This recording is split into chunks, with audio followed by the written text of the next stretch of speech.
you'd be forgiven for forgetting I actually had a Wire Edge 2001 Mini. I almost had it, so long since I've driven the thing. But in 2 days, or 1 day by the time you see this video, this car will be going to the NEC for the Classic Motor Show. That means I've got a few jobs I've got to get done in the next 24 hours. I'm sorry I've not done an update on the Mercedes, but I worked 6 days last week and didn't get time.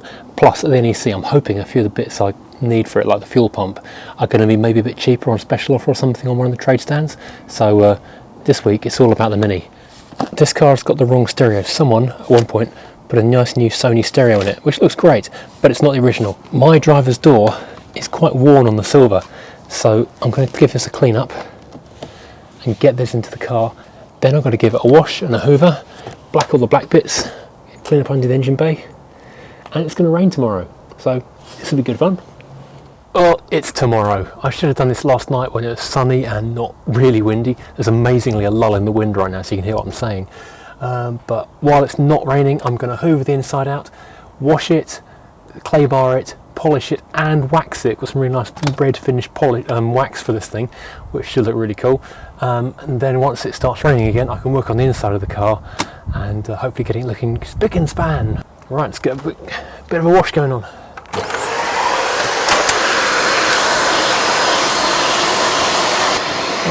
Bizarrely, these mats come out of the Mondeo. They're a semi-foot mat from Halfords. Click the link below, please do, I need the money. But weirdly, semi-foot for a Mondeo Mark 1 is the same as an R50 Mini. Who knew?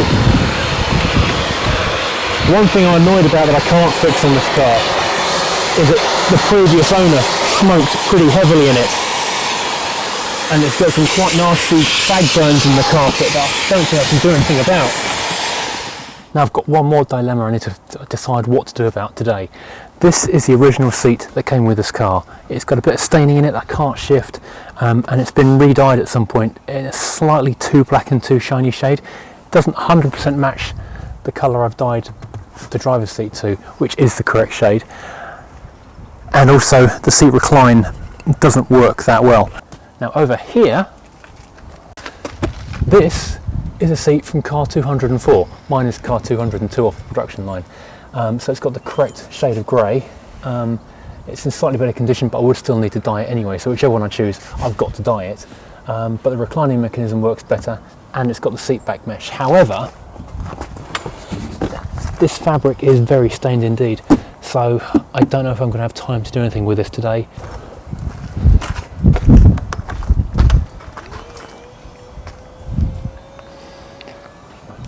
Gathering together my various cleaning bits. This is some Maguire's Mirror Bright shampoo, which is lovely gloopy stuff. That's way too much. Whoops, that car's going to be very clean with that. I'm also going to snow foam it. He doesn't need it, but I do love a snow foam. This is Juicy Details Arctic Wipeout snow foam. Also a very good product.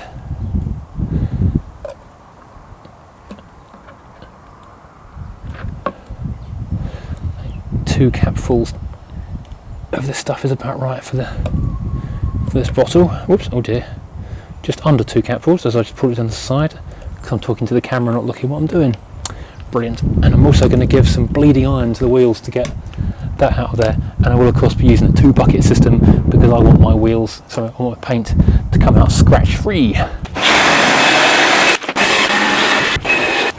When I watched Ian Seabrook's Hubnut video about cleaning Twock, the Invercar ready for the NEC, I noticed he was hosing out the interior. Think I should have a quick go at doing this, or...? Nah, I'll leave that.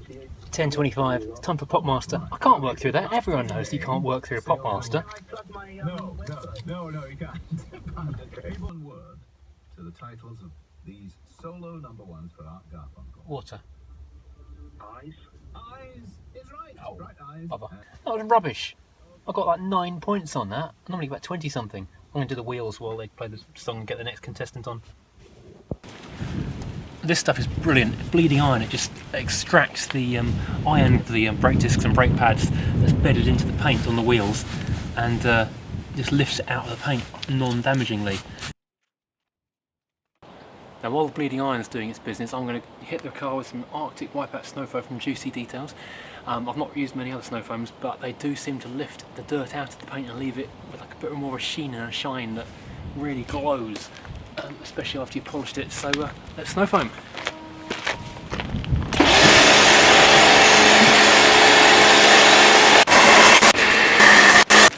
Everything goes a long way on a Mini. When I do the Mercedes, this barely covers the car from this tank. I'm running out of things. I've run out of things to think of to spray on the Mini. Let's do it some more. Now we've got a decent amount of red oxide coming off the wheels here, so give a quick agitate.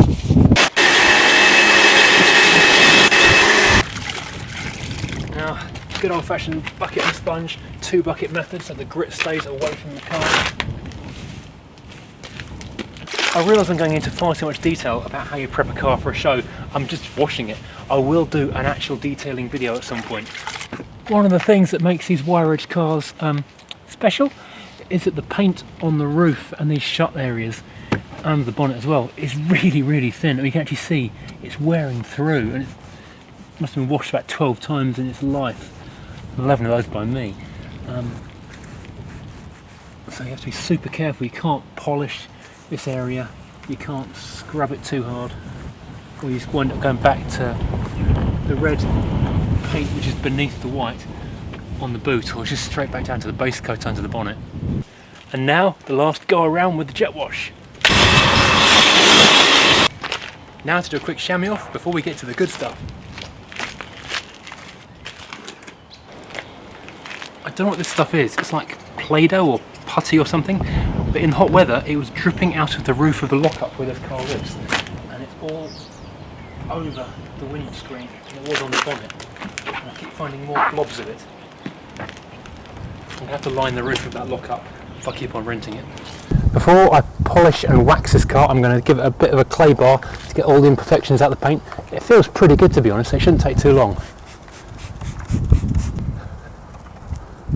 Yeah, already that feels good. I believe Millbright polish is unique in that the manufacturer recommends you apply it best in the pouring rain in a blizzard, which is lucky, isn't it? Because it's pouring and it's a blizzard. I'm going to crack on with this before I drown. Now the last stage of the paintwork, which should mean it's easy to clean up when you get into the NEC, some Dodo Juice Orange Crush for warm coloured cars apparently, which should be really good because it's a red car and that's nice and warm.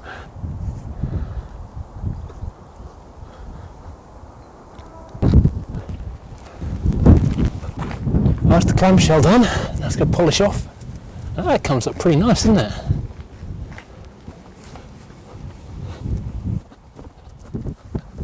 Oh, that's lovely. That's like glass. That's lovely. Oops. It didn't take too long because it's a Mini. One of the best things about Minis is they are mini. Yay! Now the rest of the car. Well, after giving it a serious amount of thought, I reckon I'm going to stick with this chair for now. I'm going to see if I can clean up the other seat in the future, but it's going to take too much effort in the too little time I've got right now to make the other one presentable, and this one I'm just going to tidy up. Because if you look at this, this is the original sort of matte grey finish that it should have, and this is like a glossy black that someone's put on there at some point. So I'm just going to use this kit which I bought for the Tomcat, and I've used on this seat, which is a really, really close match to that, and I'm just going to quickly get in there and go through the thing. So this is leather prep, which removes the leather finish. So basically I need to find the scrubber. Now I did notice when I read the instructions a moment ago, you meant to leave it on. Wow, that's not strong. I'm going to open the door for 12 hours after you've finished. That's not going to happen. I don't have 12 hours until I go. It's going to get about 15 minutes. When whoever coloured this didn't go all the way to the red leather, they've just done it up to about there anyway. I've covered how you do this in depth on a different video about this car. Bottle number 2 is alcohol cleaner. Well, I should be leaving this for several hours, but I don't have several hours. Dive straight in. Yeah, I still need to do the tyres, and I still need to do the black work, all the plastic trim on the outside of the car. But I'm guessing you can hear and probably see the rain on the windows, so that's not going to happen for a little while. Possibly not until I get into the NEC tomorrow. Actually, just taking that black shiny stuff has made it look more factory than it did before anyway. Number 3 is filler. Now, there aren't any cracks in this, so I don't need the filler today. That's a relief. That takes a lot of time out of the equation. And this is also number 3. Stage 3 is a leather colourant, which is GF5680 Black from Furniture Clinic if you're looking to buy black dye for mini seats. Also for Rover Tomcat seats. I'm guessing any Rover R8 or any Rover derived car from the 1990s. However, I'm going to mask this quickly first of all, just so I don't get black on the chair.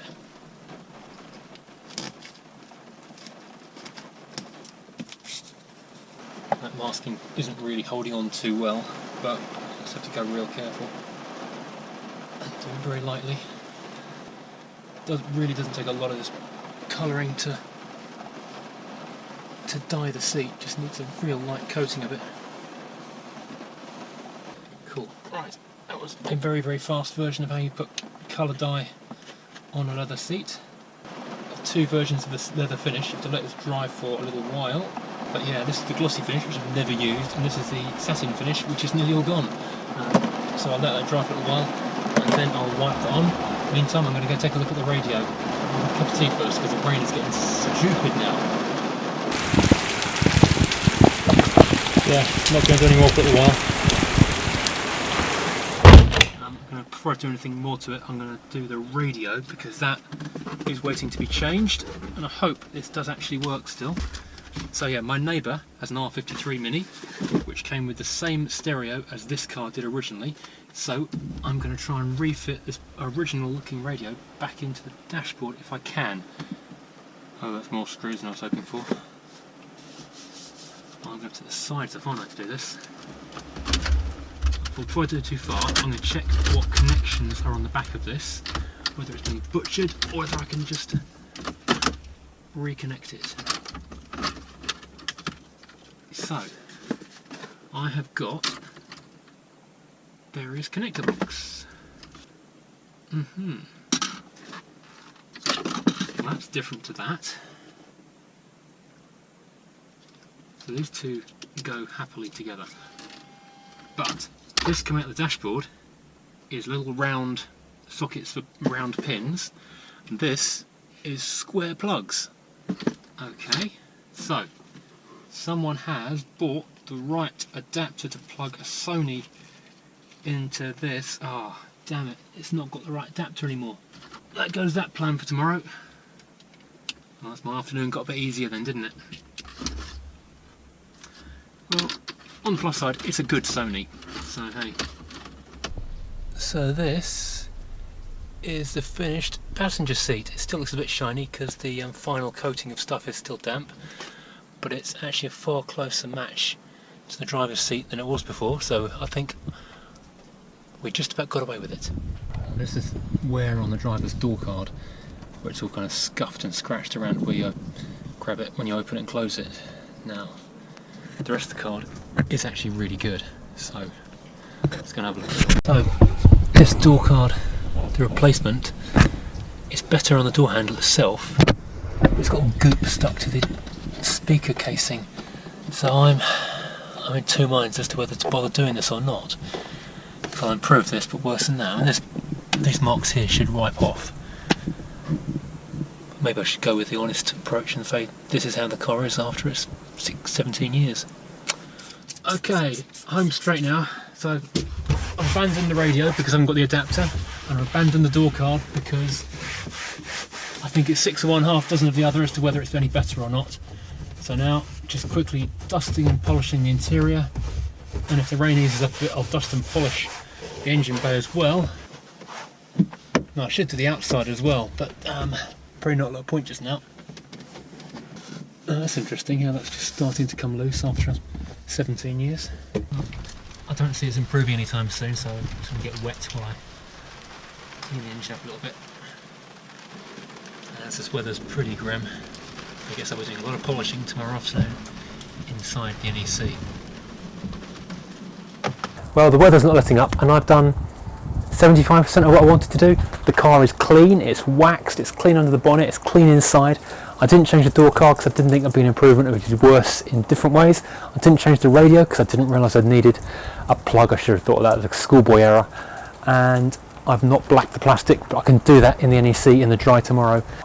I'm so excited about having a car on a stand in the NEC Classic show, the Lancaster Classic show. But please come and say hello. We're in Hall 8 on the wire register stand, so come say hi to us.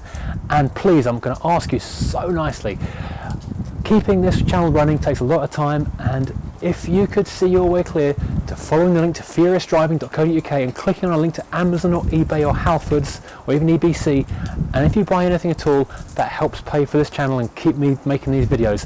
Tomorrow I'll be live streaming off my phone as we drive into the NEC to see what it's like as you take a car into the show as it's setting up, and then I will be doing a proper video of the show over the weekend. Thank you for watching, hope you enjoy. Come and say hi at the show, and please hit like and subscribe. See you soon.